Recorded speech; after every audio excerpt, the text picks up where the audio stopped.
M.K.O. I'm here. Yeah, what's up? Long time no see. Honestly, it's been ups and downs and all of that. So good to be back. Yeah, Arsenal to a a Fulham.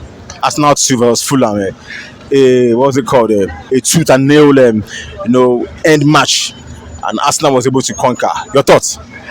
Well, looking at how the Fulham side has been playing from the start of the season, they've been playing very, very well. If you check the stats, you see Arsenal is the first match they've lost so far.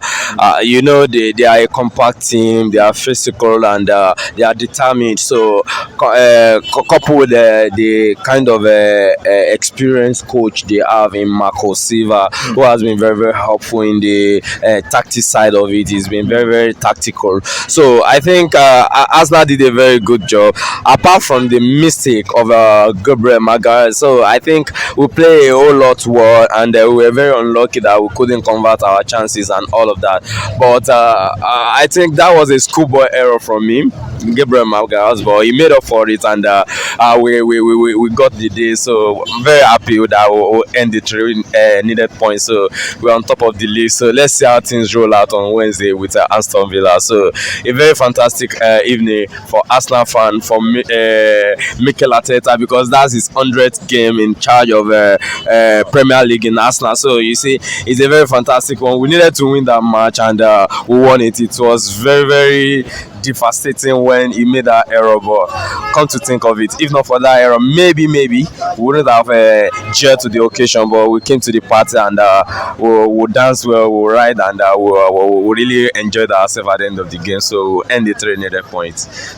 Yeah, this set of Arsenal reminds me of Arsenal of Fabregas, Arsenal of Gabriel Silva. But today, Arsenal too many touches at the first half.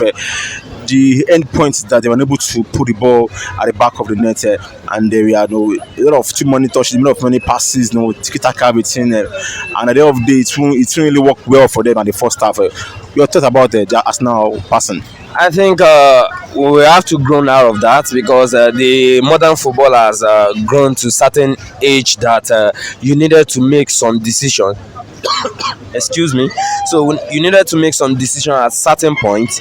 You cannot expect, well done, sir. You cannot expect to pass through all the teams. Sometimes there are some teams that they are so compact that to see the slightest error from their defense line, you have to walk even beyond 100%. But Arsenal had not thought of that. They kept passing the ball, wanted to pass to the keeper, to pass to the net. It doesn't work like that. Sometimes you have to take that bold decision from the edge of the box. If it's going to take a deflection, look at what Odegaard did.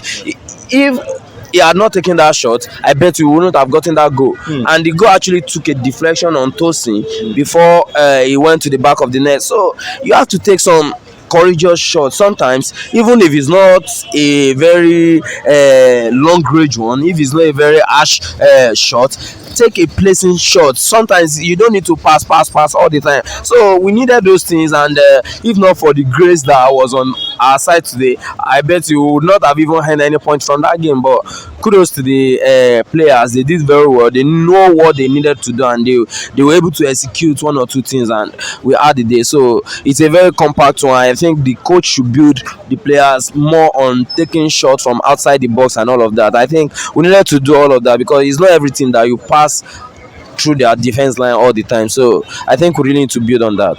Nketiah came in the second half, and he was able to have so many scoring and decent chances, but he actually misused them and missed them all. Your thought about Nketiah?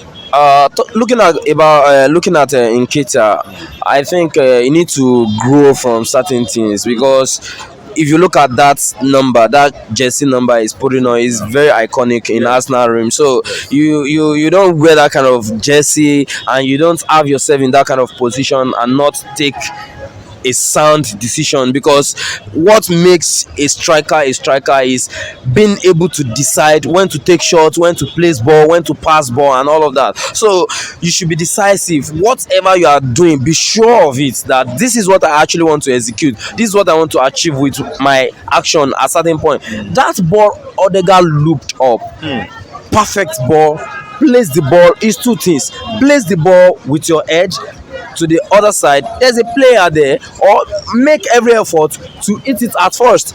You see the likes of Alexander Song looping ball through the Everton defense back then. You saw what RVP did, Robin Van Persie. You saw what he did. So you learn from those things. There are certain things you don't need control there. You are in the 6-yard box. You don't need any control any longer.